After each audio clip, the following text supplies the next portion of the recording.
Nos hemos congregado en este santo hogar para celebrar la Eucaristía como cada miércoles. Y hemos pedido de Dios que se derramen bendiciones sobre esta casa, sobre esta mujer y sobre toda su familia. Con la misma queremos ser tocados por la poderosa mano de Dios, sanados, liberados, desatados, pero sobre todo salvados por su amor y por su misericordia. Pidiéndole que hoy nos llene con su sabiduría infinita, para que nos deje sondearlo, conocerlo, amarlo más profundamente y con nuestra vida testificar que Cristo vive, que es real, que está con nosotros y que está de nuestra parte. Que lo que pretende de ti y de mí es que examinemos nuestra vida, reconozcamos nuestro pecado, nos arrepintamos de haber pecado contra Dios, contra el hermano, contra nosotros mismos, contra el mundo creado. Arrepentidos vengamos a pedir perdón de rodillas ante Jesús en el sacramento de la confesión.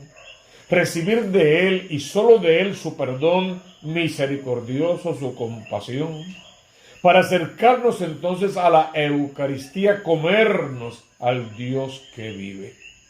Y luego salir de acá para testificar, para aún en silencio hablar del amor de Dios. Y con todo el que nos encontremos tocarlo con el poder de ese Dios, para que en su vida igual accione un proceso de conversión y todos, unos y otros, podamos regresar a la casa de papá. La primera lectura es tomada del libro de la sabiduría, ya en el capítulo 6, verso 1 al 11. Y es muy interesante. Parecería en el comienzo que está hablándole a los reyes, a los gobernantes y a los que dominan las multitudes. Eso parecería, de hecho, es lo que dice ahí. Pero a nosotros en esta isla, ¿de qué nos serviría que hable a reyes y cosas por el estilo? Porque ni reyes tenemos. Por lo tanto, podemos eliminar todo eso si quieres. Pensar, entender que está hablando contigo. Contigo porque al ser hijo del rey, tienes un reino que heredar. Porque tienes una vida que gobernar. Y porque lo creas o no, lo entiendas o no, tú tienes dominio sobre muchas personas. Y a veces ni nos damos cuenta que el dominio que tenemos puede ser muy dañino si no está orientado al Cristo de la gloria. Sí está hablando con los reyes, sí habla con los gobernantes y con los que dominan las naciones. Habla contigo hoy de manera particular. Presta atención, te pide la palabra, porque tal vez te sientas muy orgulloso de tener muchos súbditos, cuando lo que debes entender son dos cosas. Tener un súbdito no debe ser motivo de orgullo o de soberbia, sino de compromiso, de responsabilidad. Cada uno que tú sientas que está por debajo de ti en los roles que tenemos en este mundo, eres responsable de esa alma. Y tendrás que dar cuentas de tu alma y de las almas de tus súbditos. Entiendas de nuestra familia, nuestros hijos, nietos, ahijados, sobrinos, hermanos, las parejas de nuestros hermanos, cualquiera que esté a nuestro alcance en la oración, nosotros somos un tanto de esas vidas responsables. Y la segunda cosa que debes entender, que cualquier poder que tú creas tener, viene de lo alto, viene del Dios Altísimo. No es tu poder, es Dios que te ama, que te amó primero, que te ama más, que sale por ti fiador, que te instruye y que te equipa con las herramientas que tú puedas necesitar para salvarte y para salvar a otros. Todo poder te viene del Señor. Toda sabiduría y soberanía te viene de lo alto. Entonces la primera acción no es ser orgulloso, al contrario, manso y humilde de corazón, agradecido. hasta convertir ese agradecimiento en una alabanza al Rey, en una adoración al Cristo de la gloria. Porque al final ese Dios es quien va a examinar tus acciones, quien va a sondear tus intenciones. Y ya conoces por la palabra que Él no se guía de las apariencias. Él lee y conoce los corazones.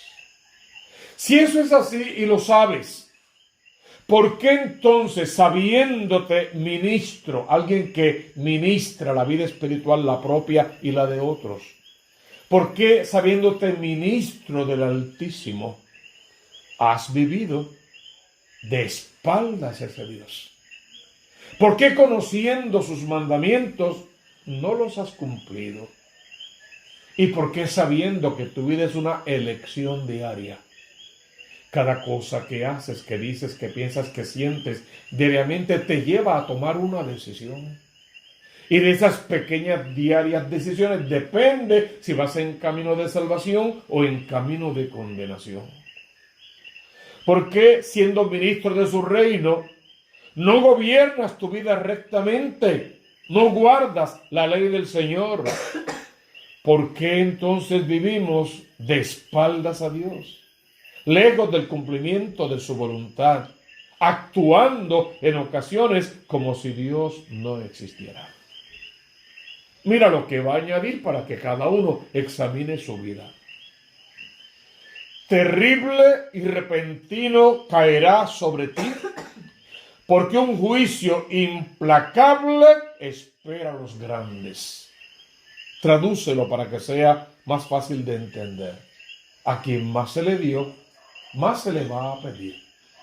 Cualquier cosa que en tu vida tú traduzcas en grandeza, siempre recuerda que es responsabilidad ante Dios y ante el otro. Y vendrá un juicio. Primero tenemos que morirnos todos, unos detrás de otros. Tenemos que morirnos y hacer un encuentro con Dios. Pero luego tenemos que enfrentar el juicio final, que aunque tú insistas en negar esa verdad, eso está ahí, en la realidad. Hay un juicio final, donde seremos juzgados todos, de alguna manera u otra, y todos a Dios tendremos que dar cuentas. Y dice que será implacable. ¿Por qué tan implacable? Porque tú tienes todas las herramientas que te hacen falta para salvarte. Y tú decides si esas herramientas que tienes las usas para salvarte viviendo según Dios manda o para vivir de espaldas a Dios. Apunta la palabra. Al más pequeño se le perdona por piedad, pero los poderosos serán examinados con rigor. Si examinamos nuestra parroquia, podemos concluir que este grupo de personas que cada miércoles, gracias a Dios, nos reunimos, estamos entre los poderosos. En el conocimiento, en el saber, en el apostolado, en la entrega generosa, en las obras de caridad. En todos somos los grandes de la parroquia en ese sentido. Pues eso nos hace responsables del resto de la parroquia, de los pequeños, de los que pueden tener quizá más años que nosotros, pero han tenido la oportunidad de esa relación grande, fuerte con el Dios de la vida, porque tal vez nadie les ha predicado, ni con palabras, ni con su vida, que hay un Dios todopoderoso que nos ama y que solo quiere salvar nuestras almas. El Dios de todo no teme a nadie, ni lo intimida la grandeza, pero ese es el Dios que todo lo puede, que todo lo ve y que todo lo sabe. ¿Quién como Él? ¿Quién lo aconsejó para que hiciera toda esta creación? Nadie. Entonces no le intimidas de ninguna manera, no lo puedes amenazar. ¿Qué amenaza podrías decirle tú a Dios? Dios, si no me cumples lo que te estoy pidiendo, no vuelvo más a misa. ¿Y tú crees que Dios va a empezar a temblar porque tú digas eso? Bueno, es clavarle una lanza nueva al corazón al rechazarlo, pero en fin de cuentas, Dios va a seguir siendo Dios contigo, sin ti o a pesar de ti. Lo triste es que tú y yo sin Dios no tenemos salvación. Y lo que estamos buscando justo es la salvación de nuestras almas. Dios hizo al pequeño e hizo al grande. Y de todos cuida por igual. Que dice ahí que Dios te ama. ¿De qué depende que tú seas grande o pequeño? De lo cerca o lo lejos que te ubiques de Dios. Mientras más cerca te ubiques de Dios por tu estilo de vida, más grande en espiritualidad. Mientras más te alejes de Dios, más pequeño. Hasta poder desaparecer. Porque tú existes, porque tu nombre está inscrito en la palma de su mano. Dice la palabra de Dios. ¿Cómo termina este texto bíblico? A ustedes, soberanos, dirijo mis palabras, para que aprendan sabiduría y no pequen. Esa es la grandeza de la palabra, que podamos entender la voluntad de Dios y nos apartemos del pecado. No fuimos hechos para la concupiscencia, fuimos hechos para la gloria de Dios. Entendamos la sabiduría de Dios, pongamos en práctica su palabra y no pequemos. ¿Por qué eso? Porque los que cumplen santamente las leyes divinas serán santificados. Y los que se instruyen en ellas encontrarán en ellas su defensa. Así pues, ¿cómo debes salir tú de cada Eucaristía? Deseando las palabras de Dios, anhelando los atrios de la casa de Papá, experimentar el toque poderoso de su amor sobre tu vida, anhelando la instrucción que viene de lo alto, y eso no se puede hacer con un corazón endurecido. Eso no se puede hacer lleno de soberbia, de venganza, de corajes, de rabietas, de vicios cochinos, de adulterios e infidelidades, de maltratos y egoísmos, pensando solo en uno, como si uno fuera la última Coca-Cola que quede en el desierto. Sino desde la humildad, la mansedumbre, la paz interior, la alegría de servir al otro con alegría para poder atraerlo a la casa de Papá y que deje de tener una vida de amargura y venga a participar de la alegría del resucitado.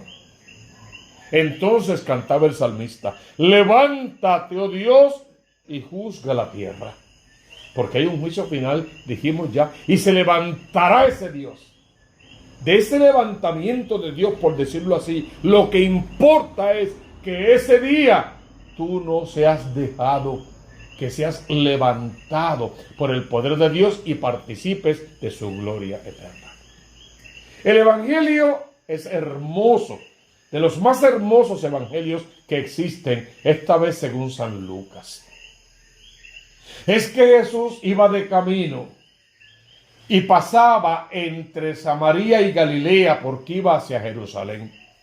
En fin de cuentas, pasaba entre paganos. Pero lo que llama la atención es que esta vez la pelea no fue ni con los judíos, ni con los fariseos, ni con ningún tipo de paganos, con nadie. Porque cuando iba a entrar a la ciudad, o sea, cuando todavía estaba afuera, escuchó unas voces. Alguien lo llamaba, alguien lo interrumpió en su caminar. Porque vinieron a su encuentro 10 hombres. Si se quedara hasta ahí, no hay problema, 10 hombres. El problema es que dice 10 hombres leprosos, que se pararon de lejos y a gritos llamaban la atención de Jesús. De lejos porque eran leprosos, o lo sabían bien, no podían acercarse, no podían entrar a la ciudad, no podían estar donde había gente, porque si lo intentaban los iban a apedrear, no iban a morir de lepra, iban a morir a pedradas. Ellos conocían eso, se mantenían lejos.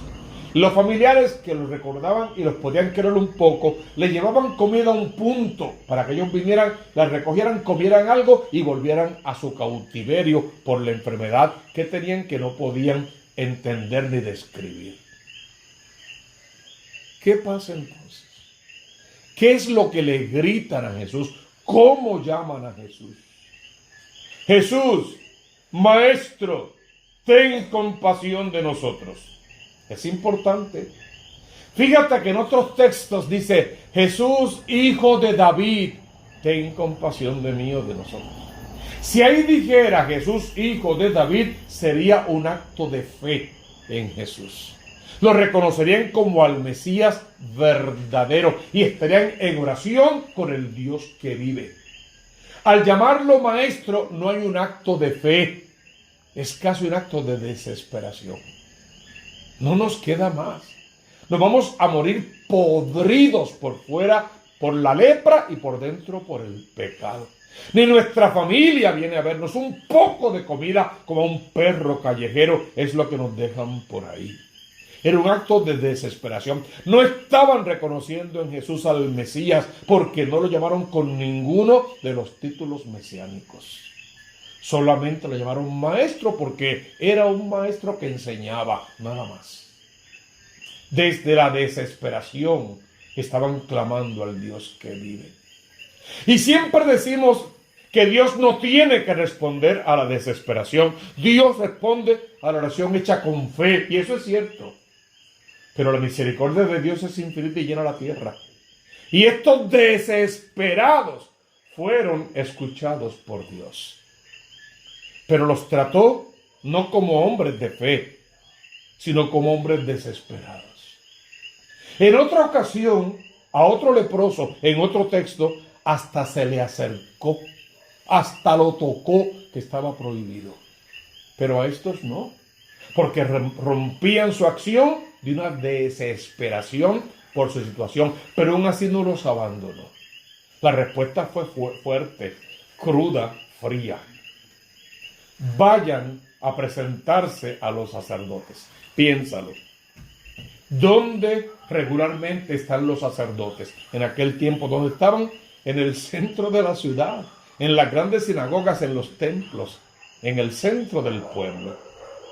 Si ni siquiera podían entrar al pueblo, podían llegar a la sinagoga, no podían, los iban a apedrear. ¿Para qué Jesús hizo eso? ¿Por qué fue tan cruel? Porque la desesperación no te va a salvar. Tienes que hacer un acto de fe con tu vida. Y el acto de fe de estos 10 fue creerle a la palabra de Jesús. Le creyeron, porque si no le hubiesen creído, no hubiesen intentado entrar a la ciudad. Le creyeron y se pusieron en camino. Total, no tenían mucho que perder. Se pusieron en camino y mientras iban de camino, quedaron limpios. Es un Dios de promesas cumplidas. Lo que te prometió lo va a hacer por ti en el día de Dios, en el tiempo de Dios, en el momento de Dios, pero lo va a hacer por ti. Le creyeron, hicieron un acto de fe, convirtieron su desesperación en un acto de fe y se pusieron en camino y quedaron sanos. Porque si les hubiese dicho, vayan a presentarse, y después no los hubiese sanado, los hubiese mandado a la muerte, al paradón, y Jesús no quiere que sus hijos mueran, sino que vivan para siempre. Eran judíos 9, conocían la ley y cumplieron con la ley. Se sintieron sanos, se vieron sanos y siguieron al cumplimiento de la ley. Y fueron a la ciudad a buscar el papel que tenía que firmar el sacerdote declarándolos sanos para que pudiesen volver a recuperar toda su vida. El problema fue que al recuperarlo todo, la familia, el trabajo, todo lo que tenían, pusieron el acento en lo que recuperaron y no en aquel que hizo que lo recuperara. Como cuando vamos a un retiro Juan 23 o carismático, Legión de María, un retiro grande y Dios nos toca el corazón y en 2 segundos queremos volver a la iglesia para convertir al párroco, a la monja y al papa, si lo encuentro, también lo convierto. Y en 2 semanas desapareció todo. Porque era emoción, porque era sentimiento. Y Dios no es ni emoción ni sentimientos. Dios es un estilo de vida en santidad, un poner en práctica lo que es su palabra. Cumplieron con la ley, se presentaron, quedaron sanos y recuperaron todo. Y se quedaron a la mitad del camino, porque solamente se sanaron. Había otro, un samaritano. Lo dice así para decirte, uno que no valía mucho, uno que no era nadie, para que yo pueda decir, pues era yo. Y ojalá que tú también puedas decir, era yo. ¿Y qué pasó con este? Que dijo, en su corazón tiene que haber dicho, wow, este tipo me sanó. Un hombre que me puede sanar, tiene que tener algo más para mí. Déjame ir con él, déjame conocerlo, déjame hablarle, déjame agradecerle. Y fue y se postró y le agradeció lo que por él había hecho. Y a causa de esa acción de gracias, recibe dos cosas. Un reconocimiento. ¿No eran 10? Los demás 9, ¿dónde están?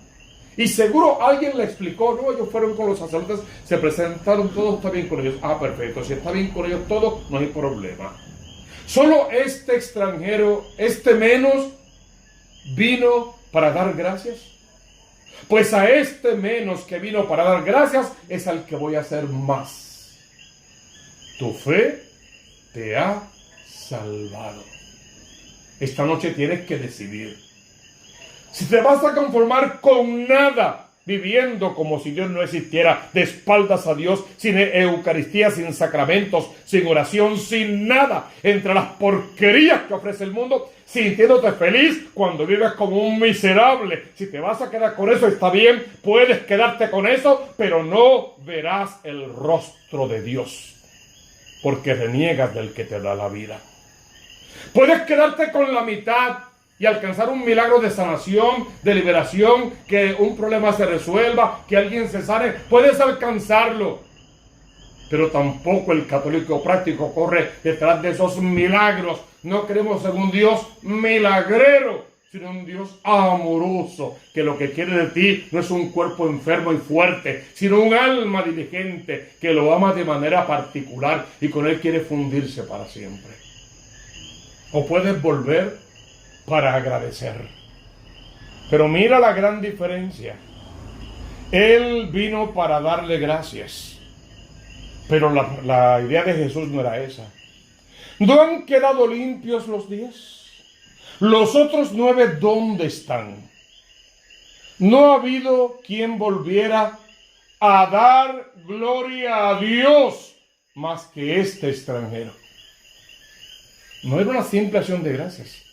Él vino para alabar al Señor, para bendecirlo, para glorificarlo, para enamorarse de Él, para no sentir vergüenza de en cualquier lugar levantar sus brazos al cielo, danzar para el Cristo de la gloria, gritar gloria al Dios que vive su nombre, bendito y alabado por la eternidad, el Rey que sana, el Rey que salva, que es el que realmente estamos buscando cada católico práctico. Ese Rey que sana y que salva, que siempre tiene algo más para ofrecerte. A ti te toca decidir si te quedas con nada, si te quedas con la mitad o lo tienes todo. Para tenerlo todo tienes que volver a Cristo, regresar a su iglesia, participar de la vida sacramental, dejar las tontas excusas que tenemos para no participar. Y tú sabes cuáles son, lo decimos siempre, no voy a misa porque ese trapo de diácono, esas 3 monjas locas, ese cura gritó, ay, ¿para qué voy a la misa? Bueno, si yo fui el que dio su vida por ti en la cruz, sígueme a mí. Pero te garantizo que si me sigues a mí, el diablo te va a llevar. Yo te aconsejo que sigas al Cristo de la gloria. Que te dejes conocer por el Cristo que vive, que vuelvas a su casa de verdad, arrepentido de tus pecados, porque por mis pecados daré cuenta yo. A ti te toca dar cuenta por los tuyos, y no uses los míos como excusas para seguir pecando. Usa la sangre de Cristo derramada en la cruz como razón para arrepentirte, volver a la iglesia y participar de lo que es Dios. Es ahí donde cada día decimos lo mismo. Busca primero el reino de Dios con su justicia, y todo lo demás vendrá por añadidura.